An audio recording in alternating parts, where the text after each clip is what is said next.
Na manhã do dia 23 de junho de 2018, um grupo de 12 jovens atletas do time de futebol juvenil Wild Boars desapareceu junto com seu treinador após uma visita exploratória à caverna Tan Luang Nangnon, localizada na província de Chiang Rai, no extremo norte da Tailândia, próxima à fronteira com Myanmar. Os meninos tinham entre 11 e 16 anos, e o técnico, Ekapol Chantavon, era um ex-monge de 25 anos que conhecera o local durante sua vida religiosa. O passeio, inicialmente previsto como algo rápido e inofensivo, tornou-se uma corrida contra o tempo assim que as chuvas intensas começaram a inundar os túneis internos da caverna, bloqueando a saída. A família de alguns garotos percebeu o sumiço por volta das 21 horas daquele domingo, quando eles não retornaram ao centro de treinamento esportivo onde estavam hospedados. Com o celular sem sinal e nenhum aviso prévio, o alarme foi imediatamente acionado pelas autoridades locais, que mobilizaram equipes de busca ainda naquela mesma noite. Logo no primeiro dia, a complexidade do cenário ficou evidente. A caverna tem mais de 10 quilômetros de extensão, com passagens estreitas, câmaras subterrâneas e uma topografia extremamente irregular, sendo uma das mais difíceis do Sudeste Asiático para operações de resgate. As autoridades tailandesas entenderam rapidamente que precisariam de ajuda internacional. Em poucas horas, forças militares especializadas em mergulho, voluntários locais e até mesmo especialistas estrangeiros começaram a chegar ao local, transformando o pequeno vilarejo de Mae Sai no epicentro de uma das operações de resgate mais complexas da história moderna. A mídia mundial começou a acompanhar o caso com atenção crescente. As imagens dos pais desesperados, das lanternas refletindo na entrada da caverna e dos mergulhadores se preparando para entrar no sistema subterrâneo foram transmitidas ao vivo, capturando o coração de milhões de pessoas ao redor do planeta. A caverna, além de ser um local sagrado para os moradores da região, estava agora cercada de helicópteros, ambulâncias, tendas de comando e equipes de tradução, já que representantes de mais de 10 nacionalidades trabalhavam juntos para encontrar qualquer pista que indicasse o paradeiro dos meninos. Enquanto isso, dentro da caverna, os jovens enfrentavam um mundo completamente hostil. Sem luz, sem comida e sem saber se alguém os encontraria antes que o oxigênio acabasse ou as águas subissem ainda mais. O governo tailandês declarou oficialmente o incidente como uma emergência nacional, e o rei da Tailândia, Maha Vajiralongkorn, manifestou seu apoio pessoal às famílias e aos esforços de resgate, aumentando ainda mais a pressão sobre os socorristas. Nas redes sociais, mensagens de apoio e esperança se multiplicavam em diferentes idiomas, com hashtags como Pray for Thai Boys e Rescue 13 se espalhando globalmente. Era como se o mundo inteiro estivesse contendo a respiração, torcendo por um milagre.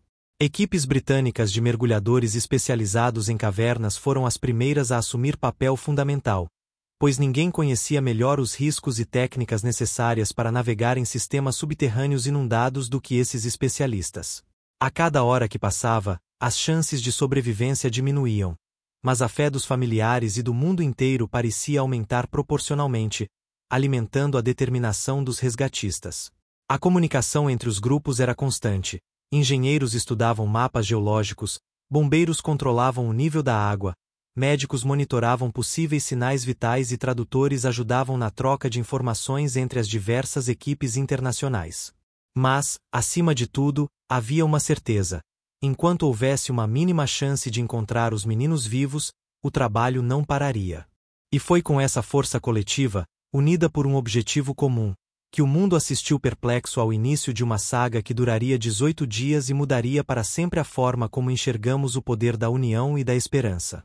A partir do segundo dia, as buscas entraram em um estágio crítico.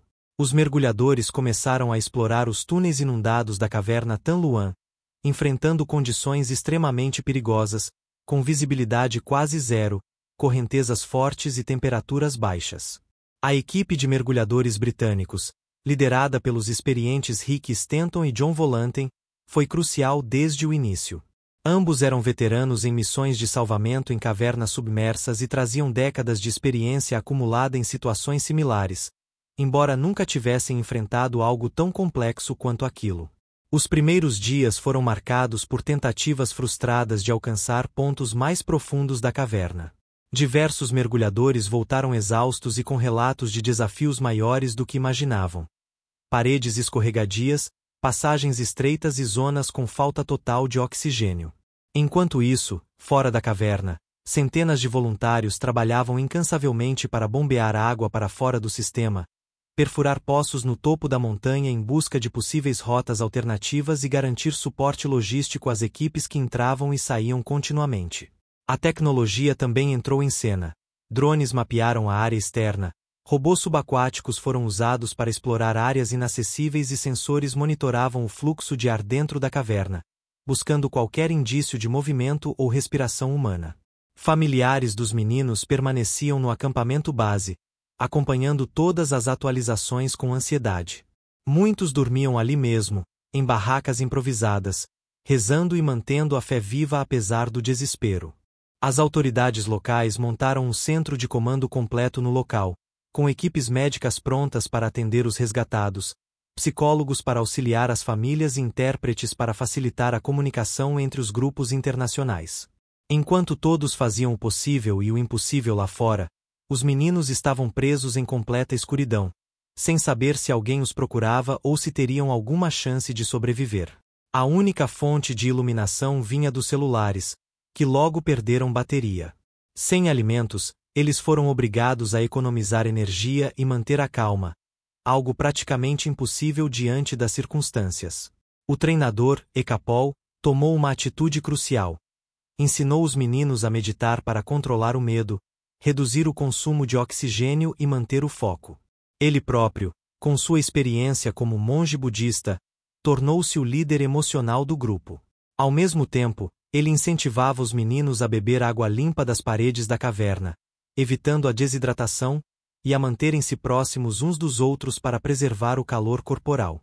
Apesar disso, os dias iam passando e a tensão crescia. As autoridades consideraram a possibilidade de que os meninos tivessem sido levados para áreas mais altas dentro da caverna, longe do caminho principal, o que dificultaria ainda mais o resgate. As equipes de mergulho, então, decidiram explorar novas rotas e expandir a área de busca, mesmo com o risco crescente de acidentes. Alguns mergulhadores chegaram a sofrer hipotermia, e um voluntário perdeu a vida durante uma tentativa de instalar equipamentos de respiração subaquática. A cada nova tentativa mal-sucedida, a pressão aumentava.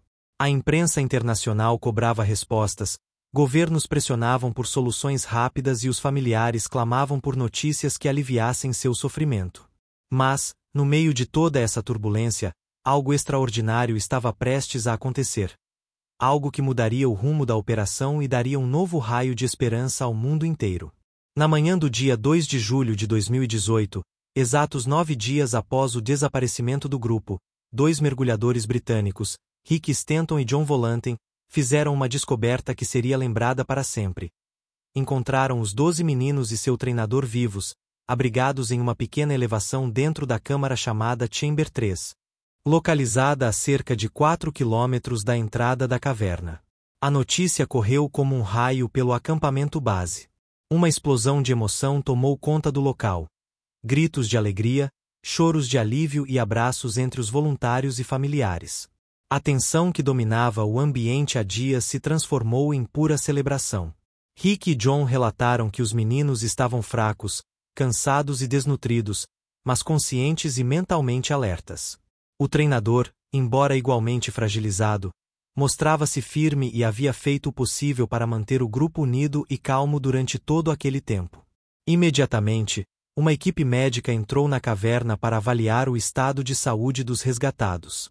Médicos especialistas em trauma, nutricionistas e psicólogos foram mobilizados para fornecer suporte imediato e planejar os próximos passos do resgate final.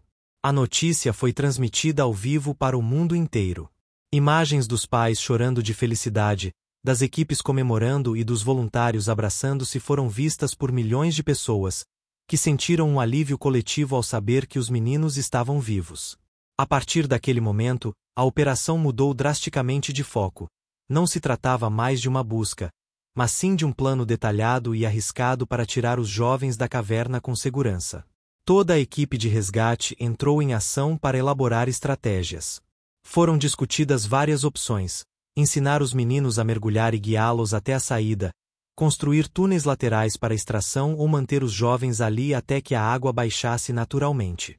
A decisão, porém, não era simples. Qualquer erro poderia custar vidas.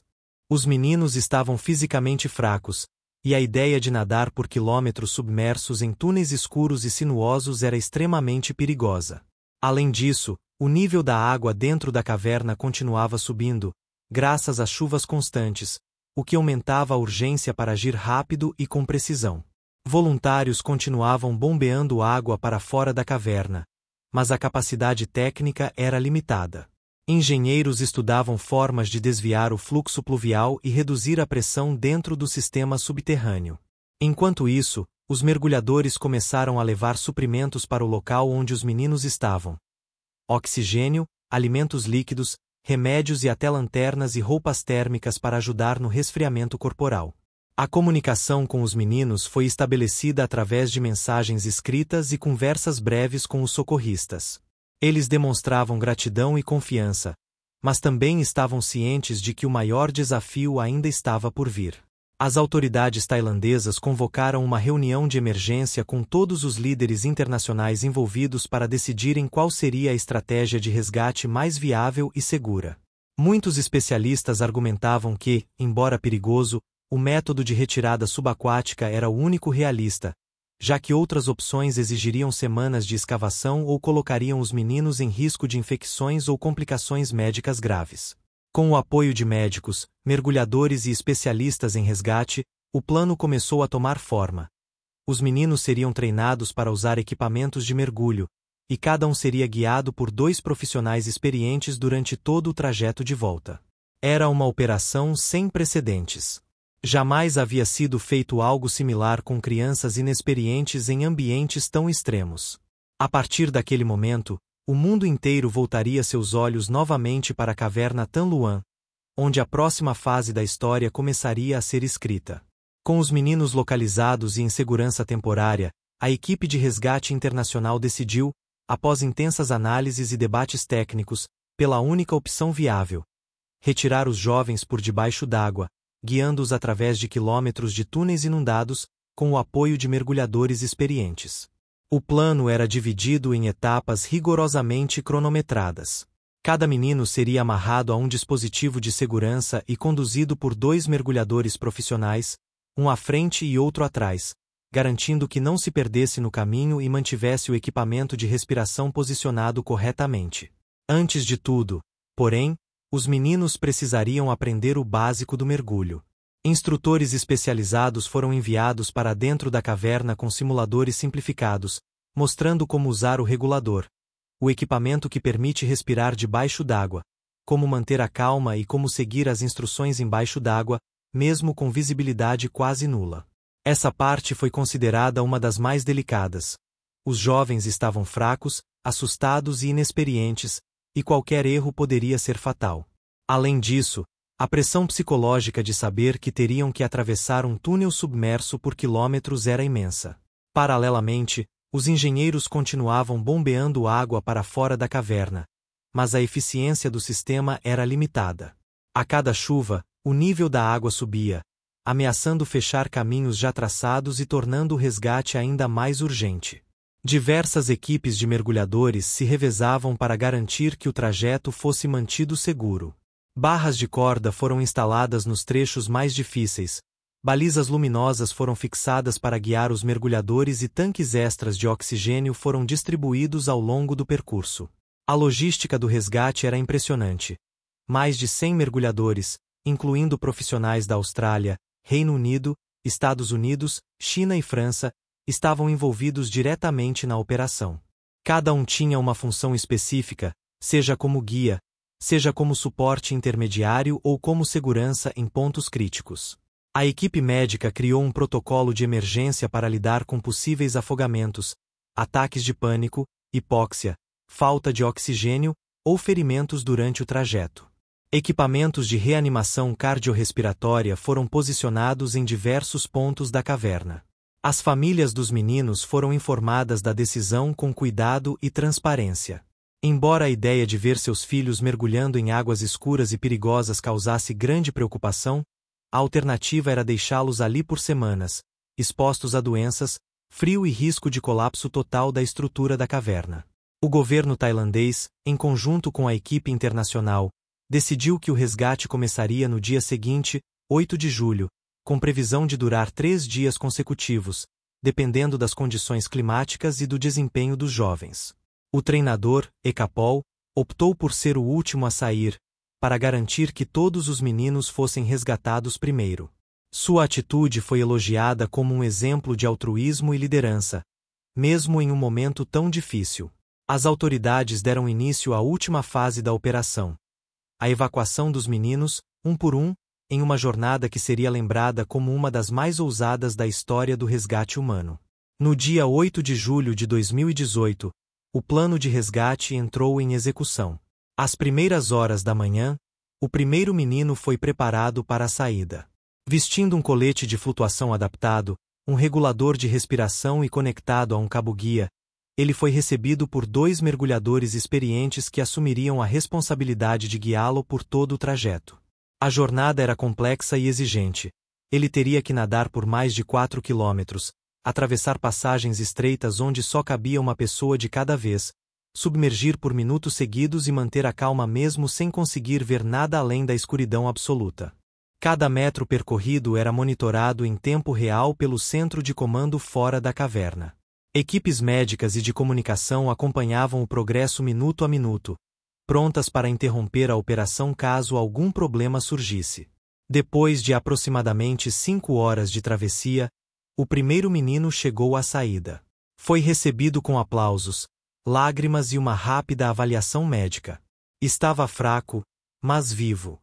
Um milagre se concretizava.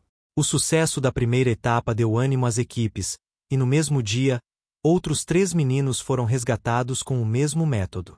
Cada saída era celebrada como uma conquista histórica, e os registros desses momentos foram transmitidos ao vivo para o mundo inteiro. No dia seguinte, 9 de julho, mais 4 jovens foram retirados com segurança. Apesar das condições climáticas adversas, que aumentaram o nível da água dentro da caverna, os mergulhadores conseguiram cumprir o cronograma com precisão. O terceiro e último dia do resgate, 10 de julho, foi dedicado aos últimos 4 meninos e ao treinador, Ekapol.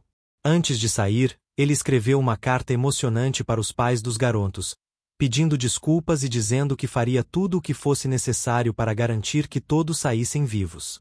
Quando o último menino deixou a câmara onde estavam abrigados, a caverna foi oficialmente esvaziada. O treinador foi o último a sair, e quando apareceu na entrada da caverna, foi recebido com uma ovação geral. Todos os 13 estavam salvos. Não houve mortes. O mundo assistiu incrédulo ao cumprimento de uma missão que muitos achavam impossível. A partir daquele momento, os meninos foram levados para um hospital em Chiang-Rai, onde receberam cuidados médicos completos.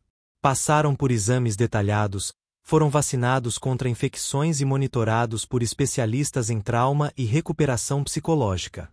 As autoridades tailandesas declararam o resgate como um triunfo da cooperação internacional, da tecnologia e da determinação humana. O rei da Tailândia expressou seu orgulho e gratidão, e os governos dos países envolvidos elogiaram o trabalho das equipes. Mas, mais do que um evento noticioso, o resgate dos meninos da caverna tornou-se uma história de superação, coragem e esperança. Mostrou ao mundo o poder da união em momentos de crise e o impacto que uma ação coletiva pode ter sobre a vida de tantas pessoas. E assim, depois de 18 dias nas trevas, 12 meninos e seu treinador finalmente viram a luz do sol outra vez, e o mundo inteiro sorriu com eles. Nos dias seguintes ao resgate, os 13 sobreviventes foram levados ao hospital de Chiang-Rai, onde foram imediatamente isolados em um ambiente controlado para avaliação médica completa. Médicos especializados em doenças infecciosas, nutrição e traumas físicos e psicológicos começaram a trabalhar sem descanso para garantir que os jovens se recuperassem plenamente. Os primeiros exames revelaram que todos estavam desnutridos e desidratados, com níveis baixos de proteínas, vitaminas e minerais essenciais. Alguns apresentavam feridas leves nos pés e pernas, causadas pelo contato prolongado com a água e superfícies rochosas, mas felizmente não havia sinais de infecções graves ou complicações respiratórias. Um dos maiores temores da equipe médica era que os meninos tivessem contraído leptospirose, doença transmitida por bactérias presentes na água contaminada por urina de ratos ou outros animais silvestres. Por isso, todos receberam antibióticos profiláticos logo após a saída da caverna. O treinador Ecapol foi diagnosticado com pneumonia leve, provavelmente causada pela exposição prolongada à umidade e ao frio extremo dentro da caverna. Ele também apresentava sintomas de hipotermia, mas, graças ao rápido atendimento, sua recuperação foi surpreendentemente rápida. Para repor os nutrientes perdidos, os meninos foram alimentados inicialmente com soro intravenoso e suplementos líquidos ricos em calorias e proteínas. Depois de alguns dias, eles passaram a consumir alimentos sólidos leves, como sopas e purês, antes de retomar uma dieta normal. Além do cuidado físico, os profissionais de saúde mental desempenharam um papel crucial no processo. Psicólogos e terapeutas trabalharam diariamente com os garotos e seus familiares, ajudando-os a processar a experiência traumática e reestabelecer conexões emocionais saudáveis. As famílias só podiam visitar os meninos através de janelas de vidro ou comunicação por interfone, para evitar contaminações externas. Mesmo assim, esse contato visual e verbal foi fundamental para acelerar a recuperação emocional dos jovens. Após uma semana internados, os primeiros meninos já mostravam disposição para brincadeiras e até participaram de atividades recreativas dentro do hospital. As equipes médicas registraram a incrível capacidade de resiliência desses jovens, que pareciam estar superando o trauma com força e coragem. No dia 18 de julho, exatamente um mês após o início da saga, todos os membros do grupo foram liberados do hospital. Foi uma data simbólica, pois marcou o fechamento oficial da fase crítica da operação e o início de uma nova etapa, a readaptação à vida normal. Apesar da liberação médica, os jovens seguiram acompanhados por profissionais de saúde por meses, com consultas regulares e suporte contínuo para lidar com possíveis sequelas psicológicas decorrentes do trauma vivido.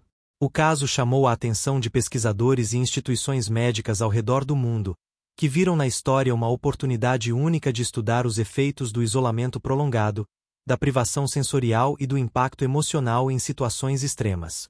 Especialistas em neurociência e psiquiatria analisaram o comportamento dos meninos durante o período na caverna e destacaram o papel fundamental do treinador na manutenção da sanidade coletiva do grupo. Esse aspecto humano, mais do que qualquer outro, mostrou que a sobrevivência não depende apenas de recursos técnicos ou condições físicas, mas também da capacidade de liderança, empatia e controle emocional em momentos de crise. Com os meninos finalmente em casa e se recuperando bem, o país todo respirou aliviado. Mas a história ainda estava longe de terminar. Nas semanas seguintes ao resgate, depoimentos emocionantes começaram a surgir tanto dos próprios meninos quanto das famílias, voluntários e mergulhadores envolvidos na operação. Essas histórias deram um toque humano e profundamente tocante ao que já era considerado um milagre tecnológico e logístico. Em entrevistas concedidas à imprensa local e internacional, os jovens contaram como passaram os dias dentro da caverna. Alguns relataram ter chorado nos primeiros momentos, outros disseram que tentaram dormir para economizar energia, e muitos falaram sobre como o treinador Ecapol os manteve unidos com meditações diárias e palavras de conforto. Ecapol, por sua vez, tornou-se um símbolo de altruísmo e coragem. Em declarações públicas, ele pediu desculpas aos pais por ter levado os meninos à caverna, mesmo reconhecendo que o passeio não tinha intenção de colocá-los em perigo. Sua humildade e gratidão pelas vidas salvas comoveram milhões. As famílias dos meninos expressaram infinita gratidão às equipes de resgate. Uma mãe chegou a dizer que nunca imaginaria ver seu filho novamente, enquanto outro pai afirmou que o mundo inteiro salvou meu filho, não apenas os mergulhadores. Governos de diferentes países fizeram pronunciamentos oficiais reconhecendo o esforço conjunto. O primeiro-ministro da Tailândia, Prayut Chan-o-cha, elogiou publicamente o trabalho das Forças Armadas, dos voluntários e da comunidade internacional, dizendo que essa missão mostrou o verdadeiro poder da união entre nações. Mergulhadores britânicos, especialmente Rick Stanton e John Volanten, foram homenageados em suas pátrias por seu papel fundamental na localização dos meninos. Em Londres, uma cerimônia especial reconheceu suas contribuições com medalhas de honra. O mergulhador tailandês Samar Kuna, que perdeu a vida ao entregar cilindros de oxigênio dentro da caverna, foi lembrado como herói nacional. Sua família recebeu honrarias do governo, e seu nome foi gravado em monumentos dedicados ao resgate. A Austrália enviou uma equipe médica que ficou responsável pelos primeiros atendimentos dentro da caverna. Um médico australiano, Richard Harris, foi particularmente elogiado por sua decisão de administrar sedativos aos meninos antes do resgate, evitando ataques de pânico durante o trajeto subaquático. Na Tailândia, escolas, praças e centros comunitários começaram a organizar eventos em homenagem aos salvadores. Shows beneficentes, exposições fotográficas e documentários independentes foram produzidos em várias cidades do país. Hollywood também se interessou pela história. Poucos meses após o resgate, anúncios de projetos cinematográficos baseados no ocorrido começaram a surgir, com produtoras americanas competindo pelos direitos de adaptação. Jornais internacionais como The New York Times, BBC, The Guardian e Le Monde dedicaram capas e reportagens especiais ao caso, classificando-o como um dos eventos humanitários mais marcantes do século XXI. O Papa Francisco mencionou o resgate durante uma de suas audiências gerais, elogiando a cooperação entre religiões, culturas e nacionalidades diferentes em prol de uma causa comum: salvar vidas. Até hoje, o evento é lembrado como um exemplo de como o ser humano pode superar limites quando age em uníssono, sem egoísmo ou divisões desnecessárias. Esses depoimentos, homenagens e reconhecimentos internacionais não apenas deram visibilidade ao caso, mas também inspiraram novas gerações a acreditarem no poder da solidariedade, da ciência e da fé. O resgate dos meninos da caverna teve um impacto profundo na sociedade tailandesa, ultrapassando as fronteiras do noticiário e se integrando ao tecido cultural, religioso e educacional do país. A presença do ex-monge Ekapol como treinador do time gerou grande reflexão sobre o papel da espiritualidade budista na condução de crises. Muitos templos tailandeses usaram a história como exemplo de meditação, disciplina e controle emocional em situações extremas. Durante os dias em que os meninos estavam desaparecidos, monges de diversos mosteiros locais realizaram orações coletivas e rituais tradicionais pedindo proteção e orientação divina. Após o resgate, esses mesmos templos se encheram de flores, velas e cartazes de gratidão escritos pelas famílias dos jovens. A mídia local destacou o contraste entre a tecnologia avançada utilizada na operação e a fé simples e antiga praticada pelos moradores da região, que acreditavam que os espíritos protetores da caverna tinham guiado os meninos até um local seguro. A história também trouxe à tona debates sobre educação ambiental e segurança infantil. Escolas de todo o país começaram a incluir em seus currículos palestras sobre riscos naturais, prevenção de acidentes e importância do conhecimento geográfico regional. Professores de ciências e geografia aproveitaram o caso para ensinar sobre sistemas cavernosos, hidrografia, clima tropical e como as chuvas intensas podem transformar rapidamente uma aventura inocente em uma emergência de alto risco. O governo tailandês lançou campanhas de conscientização sobre turismo seguro e exploração de áreas naturais sensíveis. A entrada da caverna Tan Luang foi temporariamente fechada ao público, e posteriormente reaberta com regras mais rígidas de acesso, guias obrigatórios e equipamentos de segurança exigidos. O caso também influenciou mudanças no sistema de resposta a emergências no país. O Ministério da Saúde criou protocolos específicos para resgates em ambientes extremos, e o exército tailandês passou a investir em treinamentos mais rigorosos para unidades especializadas em mergulho e salvamento subterrâneo. Universidades tailandesas começaram a oferecer cursos técnicos em gestão de crises, resgate em ambientes hostis e psicologia de trauma, usando o caso como estudo de referência. O resgate se tornou parte da identidade nacional tailandesa, simbolizando não apenas a luta por sobrevivência, mas também a união de um povo em torno de um objetivo comum. Até mesmo artistas, músicos e escritores se inspiraram no episódio para criar obras literárias, peças teatrais e canções que celebravam a coragem dos meninos, a determinação dos resgatistas e a fé do povo. Essa fusão entre tecnologia, espiritualidade, educação e arte mostrou que o impacto do resgate ia muito além do momento imediato. Ele se transformou em legado duradouro. O resgate dos meninos da caverna Tan Luan não apenas mobilizou a Tailândia, mas também deixou marcas significativas em escala global, servindo como fonte de inspiração para governos, instituições e pessoas ao redor do mundo.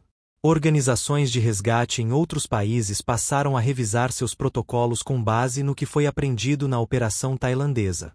Grupos especializados em salvamento subterrâneo e aquático adaptaram suas estratégias, incorporando técnicas desenvolvidas durante o resgate para futuras missões. Agências como a NASA e o Corpo de Bombeiros dos Estados Unidos estudaram o caso em profundidade, utilizando-o como base para simulações de emergências em ambientes extremos, como missões espaciais e desastres naturais.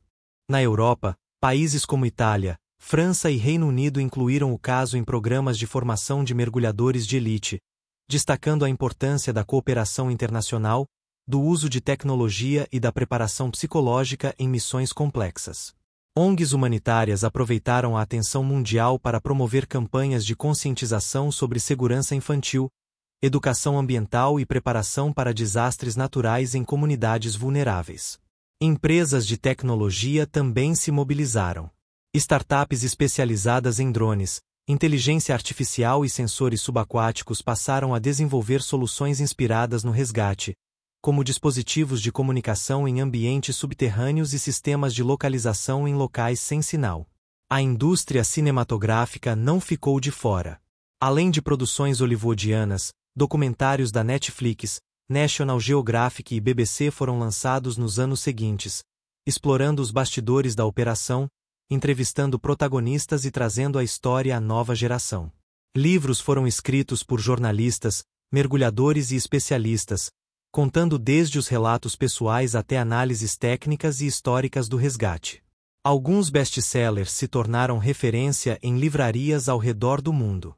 Universidades de medicina e psicologia utilizaram o caso como estudo de trauma coletivo, resiliência juvenil e impacto emocional de eventos extremos, ajudando a moldar novos métodos de tratamento para vítimas de desastres. O tema também foi abordado em conferências globais sobre cooperação internacional, segurança pública e inovação tecnológica, sendo citado como exemplo de como diferentes nações podem unir forças por um único propósito. Mais do que um resgate, o que aconteceu na caverna Tan Luan tornou-se um símbolo de esperança, coragem e colaboração humana em tempos de crise.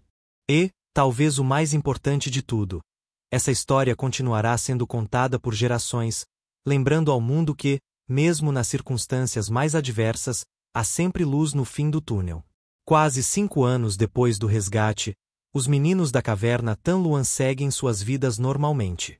Alguns decidiram seguir carreira no esporte, outros estão em universidades, e alguns se tornaram porta-vozes de movimentos de conscientização sobre segurança e preservação ambiental.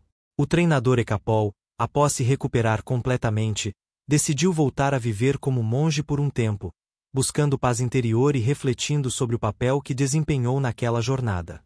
Sua história é um lembrete de que, mesmo em meio ao caos, a sabedoria e a paciência podem salvar vidas. A caverna Tan Luan, outrora um destino turístico pouco conhecido, tornou-se um símbolo de superação e resistência. Hoje, ela atrai visitantes do mundo todo, que buscam entender de perto o cenário onde um dos maiores milagres modernos se concretizou. Mas, mais do que uma história de resgate, o que vivemos naqueles 18 dias foi uma prova de que, quando o ser humano decide agir em uníssono, nada é impossível. Não importa a origem, a língua ou a cultura. Quando há vontade, empatia e determinação, podemos mover montanhas, ou, neste caso, derrubar paredes de água e rocha. Esse evento nos ensinou que a tecnologia, por mais avançada que seja, não substitui o coração humano. Que a ciência é poderosa, mas sem o toque humano, ela perde sentido. E que, em momentos de crise, o que realmente salva vidas é a união entre o saber técnico e a compaixão genuína. Se você está assistindo a este vídeo, talvez tenha sido tocado por essa história, assim como milhões de pessoas ao redor do mundo. Talvez ela tenha despertado algo dentro de você, uma paixão por histórias reais, um interesse por ciência, ou até mesmo o desejo de fazer a diferença na vida de alguém. Então, aqui vai o convite. Compartilhe essa história. Conte-a para quem ama, para quem precisa de esperança ou para quem acredita que o mundo ainda pode ser melhor. Inspire-se nela para agir com coragem, ajudar o próximo e nunca perder a fé, mesmo quando tudo parece perdido. E se você gostou deste vídeo, curta, compartilhe e se inscreva no canal para acompanhar mais histórias reais que vão te emocionar, informar e inspirar a acreditar no poder do ser humano. Porque, no fim das contas, essa não é só a história dos meninos da caverna. É a nossa história também.